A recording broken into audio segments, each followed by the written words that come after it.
설득이라는 단어를 살펴보면 그 설득한다라는 그 단어 안에 많은 뜻들이 있습니다.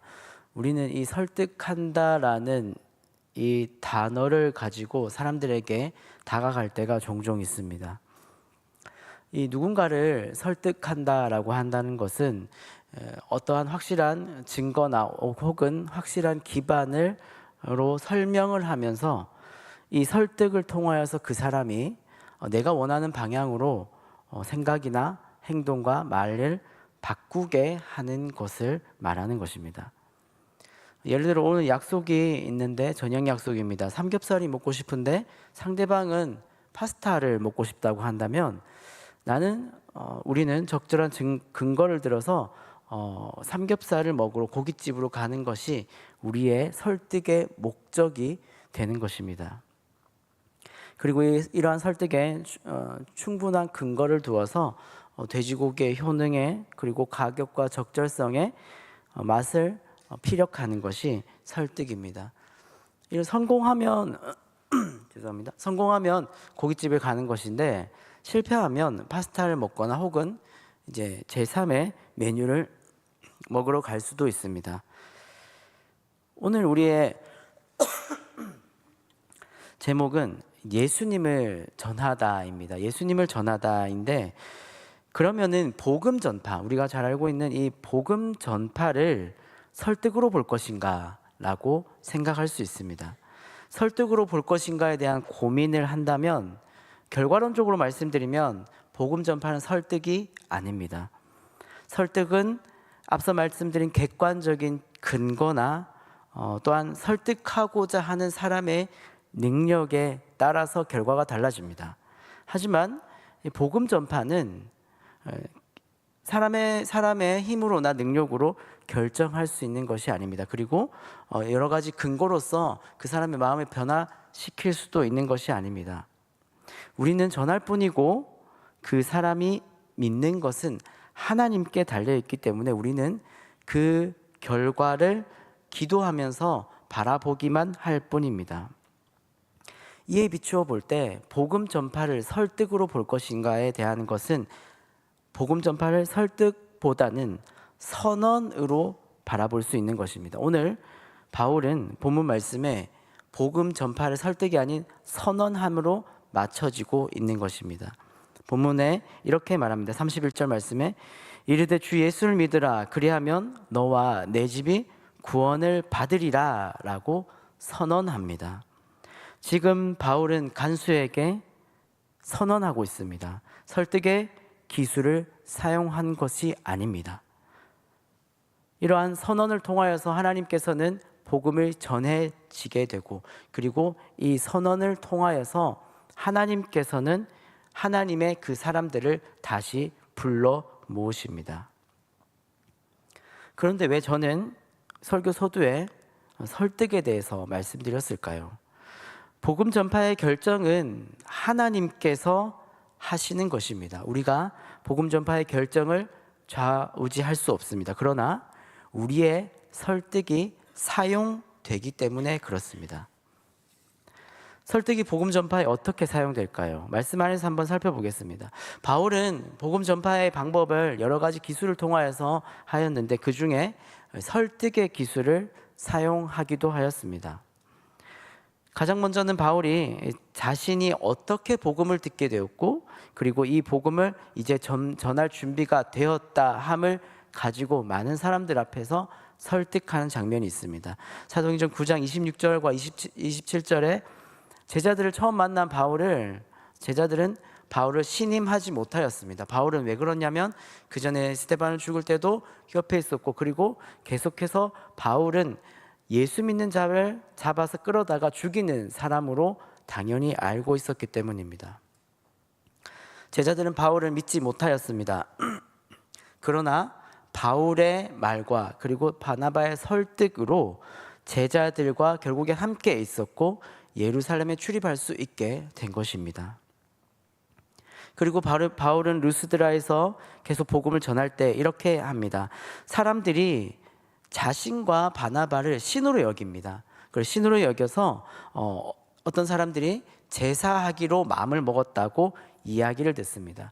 바울은 이 이야기를 듣고 깜짝 놀라서 이렇게 말합니다. 사도행전 14장 15절에 이르되 여러분이여 어찌하여 이러한 일을 하느냐 우리도 여러분과 같은 성정을 가진 사람이라. 여러분에게 복음을 전하는 것은 이런 헛된 일을 버리고 천지와 바다와 그 만물을 지으시고 살아계신 하나님께로 돌아오게 함이라 라고 바울은 그들에게 충분한 근거를 가지고 복음을 전하고 있는 것입니다.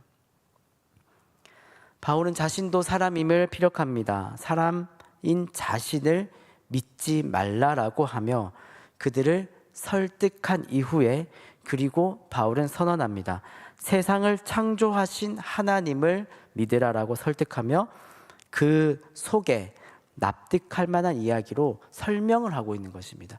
나와 바나바는 사람입니다. 여러분과 같은 사람이기 때문에 나에게 제사하지 말고 나에게 예배하지 말고 창조주이신 하나님을 바라보세요 라고 이야기하고 있는 것입니다. 바울은 굉장히 강한 어조로 하나님께로 돌아오게 함이라 라고 이렇게 선언합니다. 그렇지만 그 가운데 이해할 수 있는 말, 이해할 수 있는 표현으로 그들의 마음에 다가가고 있는 것입니다. 이러한 설득은 바울이 거리에서 복음을 전할 때뿐 아니라 많은 사람들을 만나며 특별히 높은 지위에 있는 사람들에게도 이러한 복음을 설득의 기술을 통하여서 전합니다. 사도행전 26장에 이제 아그리빠 왕 앞에 그들이 이제 바울이 잡혀서 도착합니다. 그래서 26장에 이제 자신이 본래 어떤 사람이었는지 그리고 예수님을 어떻게 만났고 그리고 지금까지 어떤 모습으로 살았는가에 대해서 말합니다. 그리고 그 목적인 복음을 전하고 선언하기까지 합니다. 바울은 자신이 예수님을 어떻게 만났으며 다메섹 도상에서 만났고 예수님을 통하여서 목소리를 듣고 예수님을 통하여서 자기가 지금까지 이전과는 정반대의 삶을 살았다는 것을 충분히 이야기합니다. 그리고 나서 나와 같이 하나님을 믿고 예수 그리스도를 구주로 삼으라 라고 선언합니다. 바울은 그의 신분이 자유로울 때나 혹은 붙잡힌 상황에서도 복음을 전하였습니다. 어떠한 상황이든지 복음을 전하는 것이 그의 목적이었습니다. 그래서 바울은 상황에 맞게 복음을 전하는 대상이 어떤 모습인지 그리고 어떻게 다가가야 되는지 알았고 그리고 그들에게 다양한 모습으로 다가가서 복음을 계속해서 전하고 선언하였습니다. 바울은 굉장히 똑똑한 사람이었습니다. 그래서 설득의 기술을 잘 사용하여 그 사람에게 다가갔고 그 마음에 다가가기 시작한 것이었습니다. 오늘 본문에 등장한 바울도 결국에는 선언으로 복음이 맞춰지긴 하지만 그 과정 가운데 바울의 설득이 나타나 있습니다. 본문 16장 23절과 24절에 바울의 지금 상황이 나타나 있습니다. 바울의 상황이 이러합니다. 많이 친 후에 옥에 가두고 간수에게 명하여 든든히 지키라 하니 그가 이러한 명령을 받아 그들을 깊은 옥 가운데 가두고 그 발을 착고에 든든히 채웠다라고 되어 있습니다. 바울은 오도 가도 못하는 범죄자입니다.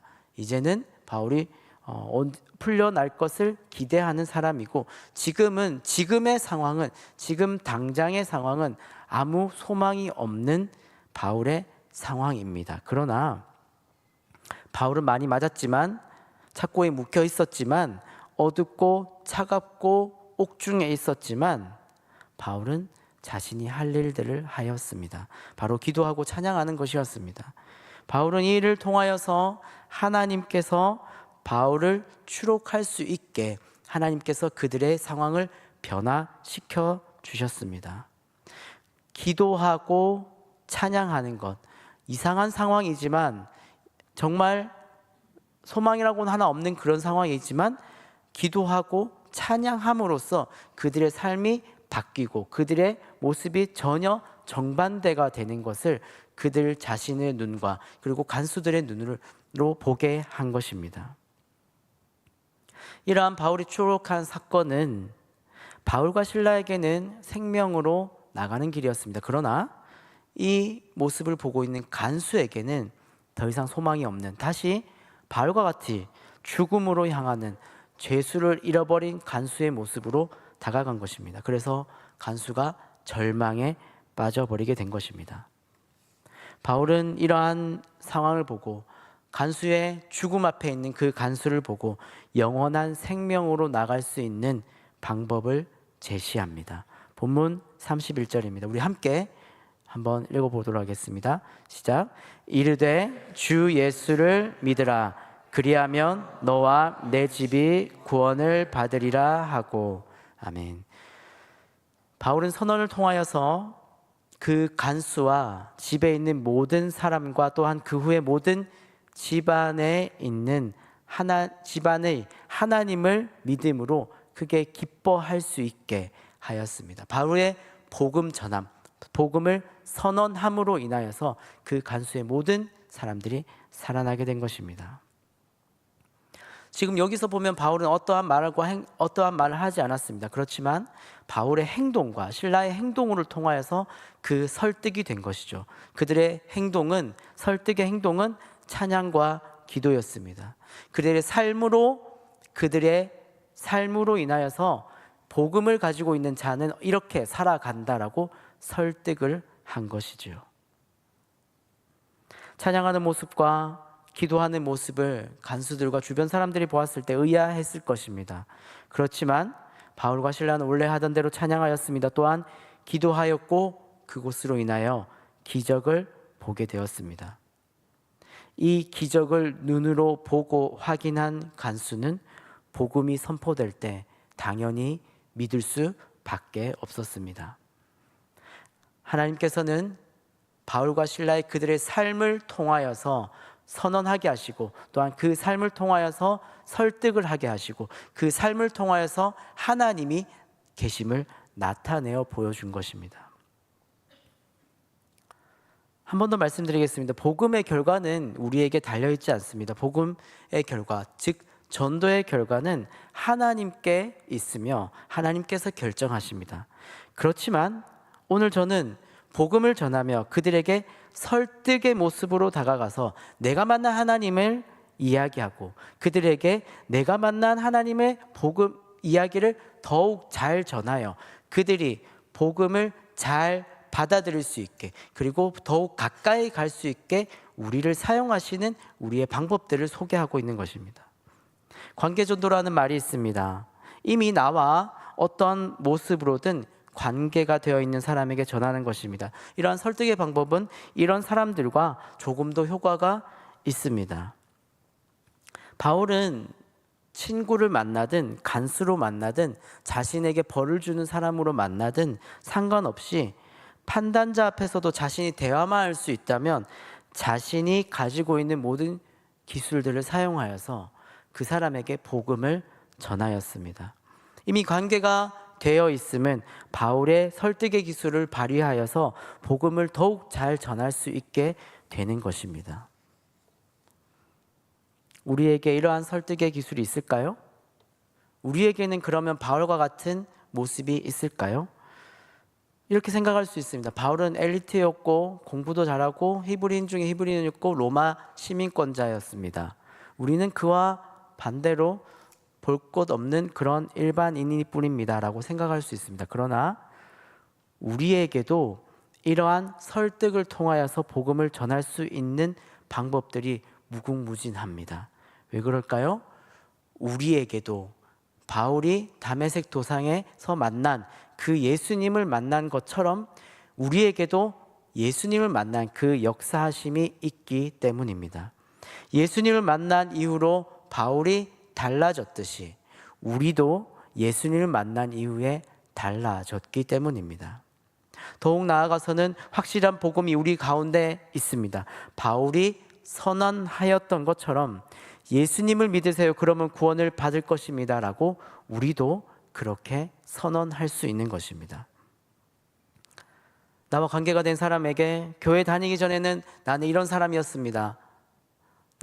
당신도 알지 않습니까? 나는 원래 이런 사람이었습니다. 그러나 나는 예수님을 만나서 이렇게 달라졌습니다. 그 사람이 동의하도록 우리의 삶을 점차 옳은 방향, 선한 방향으로 점점점 변화를 주는 것입니다. 그 방법은 예수님을 믿는 것입니다 라고 그 사람에게 선언하면서 우리의 삶을 보여주는 것입니다. 예를 하나 들어볼까요? 몸이 아픈 중에 있습니다. 예수님을 믿고 기적적으로 몸이 회복되었습니다. 이것은 그 사람이 굉장히 받아들일 만한 일입니다. 그러나 몸이 아직 회복되지 않은 상황에서는 그럼 어떻게 전할까요? 몸이 아직 회복되지 않아도 내가 이렇게 기쁠 수 있는 것은 예수님께서, 하나님께서 나를 고쳐주실 것이라는 그 믿음이 나에게 있습니다 라고 하고, 고쳐주심의 그 기쁨이 나에게 있기 때문에 내가 고침을 받든 아직 고침을 받지 않았든 그것 상관없이 나는 하나님과의 동행함이 있습니다 라고 하며, 그 안에서 기쁨을 찾고 있습니다 라고 하며 그 사람에게 점점 다가가는 것입니다. 모든 것은 하나님을 믿는 믿음으로부터 나옵니다 라고 얘기하는 것입니다. 이전에 우리의 삶은, 나의 목적은 내 자녀가 유명한 대학에, 좋은 대학에 가서 좋은 회사에 취직하는 것이 내 삶의, 내 자녀에 대한 목적이었는데, 예수님을 믿고 난 이후에 내 자녀에 대한 목적은 이 자녀가 나의 신앙을 따라서 믿음을 잘 지켜서 나와 같이 복음을 전하는, 하나님 안에 살아가는 그런 사람이 되면 좋겠다라고 생각하는, 그러한 것을 내 자녀의 목적으로 살아가는, 그러한 것을 보여주는 것입니다. 경제적으로 여전히 힘들지만 그 안에서 하나님께서 조금씩이라도 채워주심의 은혜를 감사하며 나아가는 것, 그것이 우리의 삶이 가지고 있는 설득의 기술입니다. 우리는 이러한 설득을 할 만한 근거들, 이야기들을 많이 만들어 놓아야 합니다. 하나님과의 끊임없는 교제 안에, 하나님과의 끊임없는 사랑 안에, 하나님과 끊임없는 동행 안에 우리는 이러한 설득의 이야기들을 많이 만들어 놓아야 하는 것입니다. 말씀을 꾸준히 읽고 기도하며 하나님께서 나에게 주신 것이 무엇인지 알아야 그 사람에게 이야기할 수 있기 때문입니다. 아무 관계가 없이 하나님 믿는다고 하는데 하나님의 영적 체험도 없이 그냥 예수님을 믿고 그저 그렇게 살아가는 것보다는 하나님과 끊임없이 교제하며 하나님께서 주시는 그 은혜들을 계속 경험하는 가운데 새로운 사람들을 만나며 복음을 전하는 것입니다. 복음 전파의 설득의 가장 큰 요소는 변화와 기쁨의 근원이 어디에 있는 것인가, 이 말입니다. 변화와 기쁨의 근원은 바로 하나님께 있습니다. 예수님을 믿는 믿음에 내 마음의 변화, 내 삶의 변화가 있는 것입니다.